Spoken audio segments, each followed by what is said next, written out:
mungkin yang lebih lengkapnya lagi akan disampaikan oleh Pak Sespusdokes dari DPI Komandan kita Dr. Heri.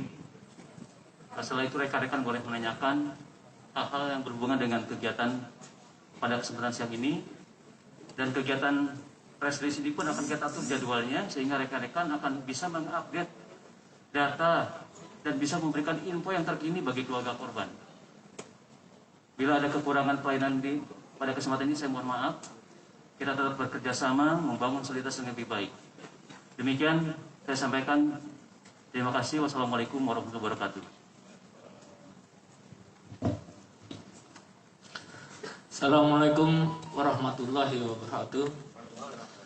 Yang sama-sama kita hormati dan kita banggakan Pak Rumkit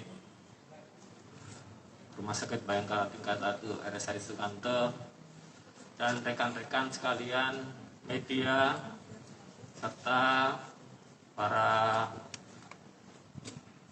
pemirsa televisi dan pendengar sekalian. Tadi sudah sama-sama kita dengarkan secara garis besar tentang kesiapan DPI nasional dalam rangka membantu identifikasi. Jadi kita ini membantu identifikasi ya adanya musibah yang sama-sama kita tidak kehendaki, yaitu jatuhnya pesawat Sriwijaya Air. Tadi sudah disampaikan dan saya di sini ingin merefresh kembali bahwa identifikasi ini ada 5 fase ya. Fase pertama adalah fase TKP atau tempat kejadian perkara atau tempat di mana adanya jatuh pesawat itu. Di sana rekan-rekan kita sedang bekerja keras untuk membantu mendapatkan ya penumpang yang saat ini sedang dicari, kemudian tentang kondisi pesawat yang ada di TKP. Rekan-rekan di DPI fase 1 sekarang sedang bersama dengan tim yang lain untuk mencari adanya body part maupun sebagainya yang nanti akan menjadi bahan untuk identifikasi kita di Rumah Sakit Polri. Kemudian untuk fase 2 adalah fase antemortem. Fase antemortem ini kita dirikan di 3 tempat. Yang pertama adalah di Tanjung Priok yang dikomandani oleh Kapidokes Polda Metro Jaya dan Kapidkesjas Brimob. Kemudian antemortem yang ada di Bandara Supandio Pontianak yang dikomandani oleh Kapidokes Kalimantan Barat. Jadi barang-barang atau data-data body part dan sebagainya yang diterima oleh TKP dan antemortem yang ada di Tanjung Priok ini akan dikirim ke posko yang ada di Rumah Sakit Kramat Jati. Posko yang ada di Rumah Sakit Kramat Jati meliputi fase 2 adalah fase postmortem. Ya, fase postmortem di sana sudah kita siapkan ahli-ahli forensik kita. Kemudian fase yang ketiga adalah fase antemortem. Tadi selain yang di Pontianak dan di Tanjung Priok, ada di depan kita fase antemortem. Kemudian data yang diperiksa, yang didapatkan dari antemortem dan postmortem nanti akan disajikan setiap harinya fase 4 atau rekonsiliasi yang kami mohon bantuannya pada rekan-rekan untuk menyampaikan sosialisasi dan berdoa semoga kita bisa menyelesaikan, bisa mengidentifikasi dengan baik dan cepat. Kemudian fase yang terakhir adalah debriefing. Setiap hari kita melaksanakan analisa dan evaluasi. Rekan-rekan sekalian, di depan kita ada tenda atau posko pendampingan keluarga, perbantuan keluarga. Jadi keluarga yang menyampaikan data-data antemortem di posko antemortem nanti bisa beristirahat. Kita siapkan psikolog yang akan membantu trauma healing, ya, menenangkan keluarga dan sebagainya di posko perbantuan keluarga. Rekan-rekan sekalian, nanti kami mohon bantuannya untuk mensosialisasikan proses identifikasi ini. Dan saya mohon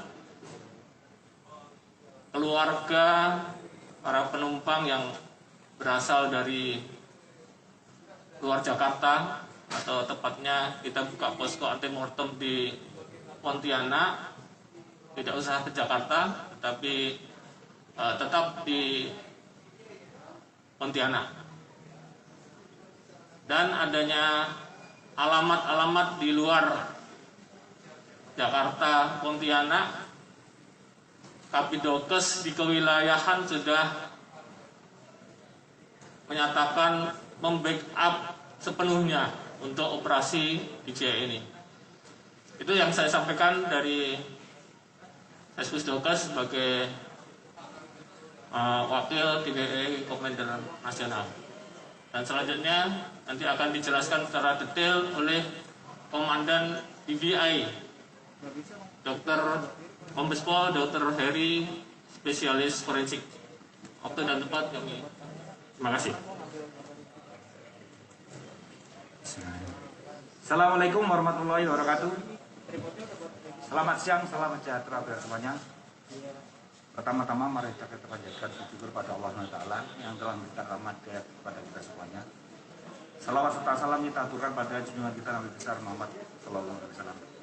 Yang terhormat Bapak Karumpit Kasatpol Raden Sukanto, yang kami hormati Pak Ses Pusdokes Dr. Haryanto, yang saya hormati rekan saya Kombes Pol Dr. Raden Wahyu dari Puslapor, yang saya hormati WP Yudi dari Nafis.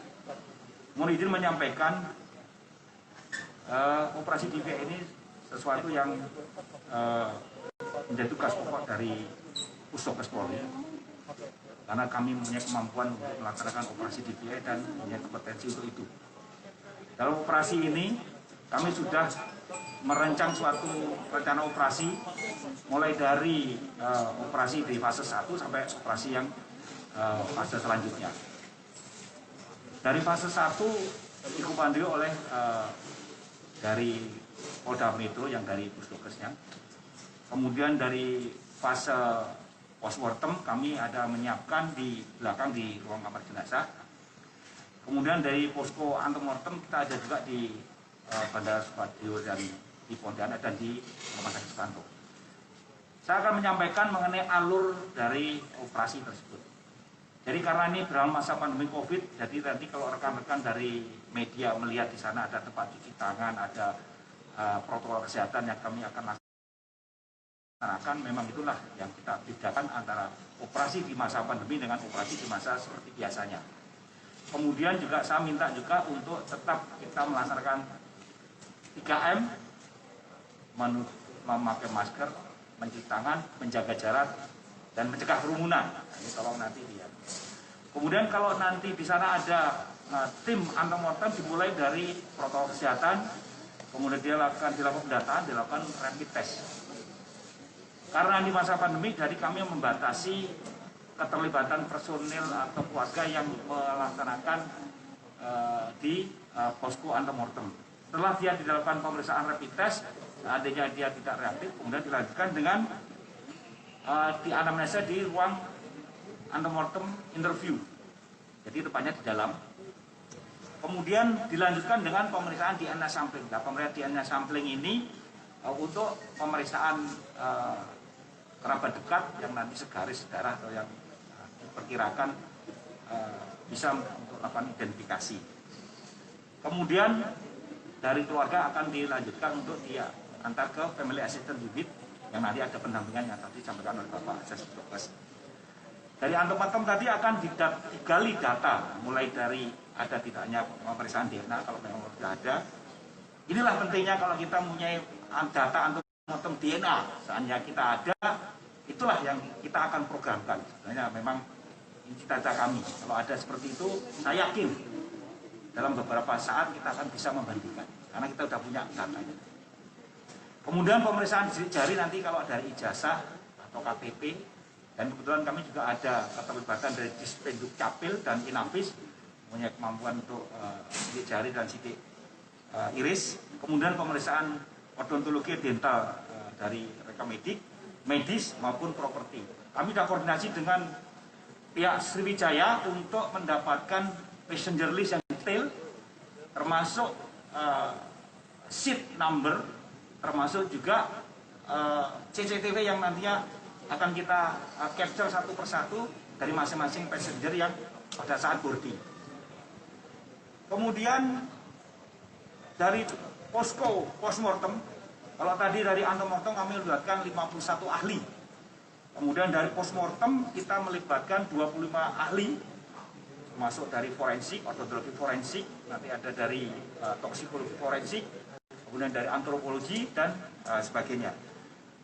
Setelah kita mendapatkan informasi body part yang dari TKP, kemudian dilakukan labeling dan pendataan di body holding area awal di Priok, kemudian akan dibawa ke posko postmortem dan dilakukan pendataan. Selanjutnya akan dilakukan penyimpanan, kemudian dilakukan pemeriksaan. Setelah itu data yang dicari sama dengan data yang di antemortem, meliputi sidik jari, properti, odontologi, kemudian sampling DNA, kemudian medis dan data-data lain, termasuk ada properti yang attach yang di situ, misalnya dompet dan sebagainya. Jadi nanti mohon nanti diinformasikan pada rekan di sana kalau misalkan ada properti yang attach, ya itulah dia tetap attach. Kemudian kami juga koordinasi dengan postmortem dengan antemortem yang ada di Supadio. Saat ini sudah ada informasi sampel DNA yang sudah sampel untuk pemeriksaan DNA dari relatif atau keluarga yang sedang dalam perjalanan untuk dikirim ke lab DNA di Pusdokes Polri di Cipinang. Jadi kami akan banyak kerjasama dengan beberapa stakeholder untuk kelancaran tersebut. Dan mohon bantuannya untuk rekan-rekan media untuk tetap mensosialisasikan apa-apa yang nantinya diperlukan pada saat keluarga mendatangi posko antemortem dan apa-apa yang sebaiknya disampaikan supaya nanti kami data antemortem selengkap mungkin dan kami bisa langsung membandingkan untuk dilakukan rekonsiliasi.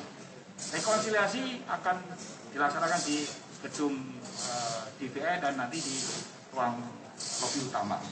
Setelah dilakukan rekonsiliasi akan dilakukan declare bahwa ini adalah terpilih sebagai siapa, selanjutnya dilakukan prosesi penyerahan jenazah. Disinilah keterlibatan dari Dispenduk Capil dan stakeholder yang lain untuk tindak lanjut dari penyerahan jenazah tersebut. Saya kira itu aja, mungkin dari lapor dari Inavis mungkin maupun memberikan penambahan. Dari lapor.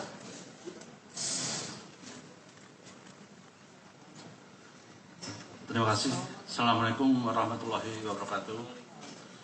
Yang kami hormati dan kami banggakan Bapak Karum Bukit tingkat 1 R. Syed Sukanto, yang kami hormati Bapak Sesbidokes, Bapak Kabid Dokpol Pusdokes dan rekan-rekan AKBP Yudi dari Inavis serta rekan-rekan media semua yang kami banggakan.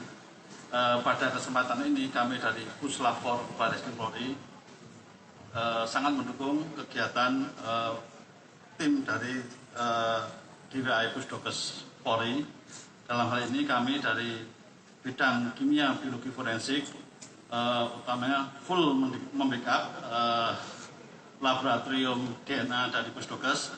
Jadi nanti kami bersama-sama dengan lab DNA Pusdokes Polri untuk mengidentifikasi baik itu antemortem maupun postmortem sesuai dengan perintah Bapak Komandan DVI dari Bapak Kombes Heri.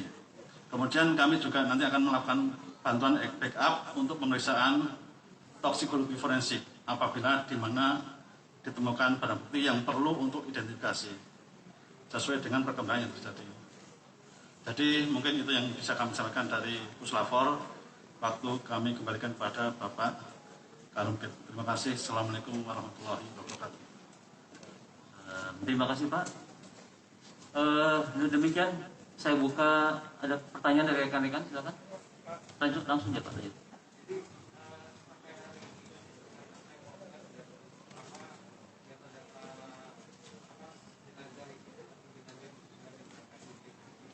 Kita telah menerima data-data dari keluarga yang hadir 12 orang dan kita telah menerima 1 kantong jenazah berupa body part dan berikutnya akan dilakukan pemeriksaan seperti tadi disampaikan oleh DVI Komandan kita. Silakan berikutnya. Silakan Pak.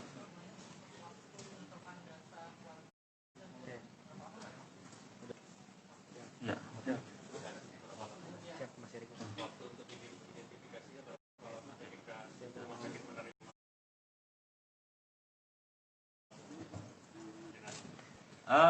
Rekan-rekan, refreshing lagi tentang DVI prosedur. Kita ada 5 item yang akan kita bandingkan. Yang pertama ada primary identifier. Itu meliputi 3 hal.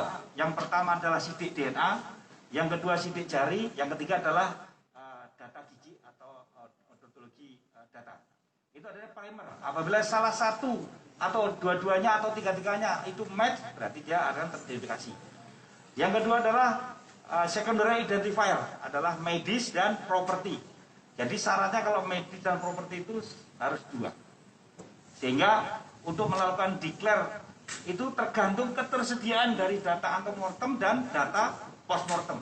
Misalnya dari data mortem itu lengkap, mulai dari sidik jari, kemudian gigi, medis, properti dan sebagainya. Tetapi apabila yang ditemukan itu tidak available dengan data yang tadi, juga tidak akan kesulitan melakukan identifikasi. Mungkin yang bisa seandainya dilakukan pemeriksaan dari body part adalah pemeriksaan DNA. DNA itu nanti kita bandingkan dengan relatif atau keluarga yang bisa kita bandingkan untuk menentukan dari satu primer identifier tersebut. Jadi kecepatan tergantung kelengkapan data. Terima kasih. Silakan, ada lagi? Ada lagi pertanyaan? Silakan.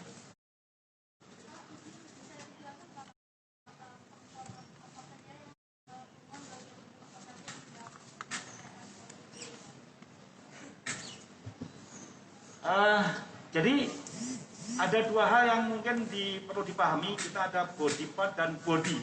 Jadi kita sebelum kita melakukan pemeriksaan itu kita akan memilah nanti body part yang maksudnya whole body atau body partnya. Jadi kalau nanti kita sudah melakukan pemeriksaan kebetulan baru 1, sehingga kita akan sesuaikan dengan nanti ketersediaan body part atau whole body yang sudah kita dapatkan. Makanya mohon doanya untuk tim fase 1 TKP sehingga mereka dapat recovery body part yang ada di sana atau whole body yang di sana sehingga kami bisa segera lakukan pemeriksaan.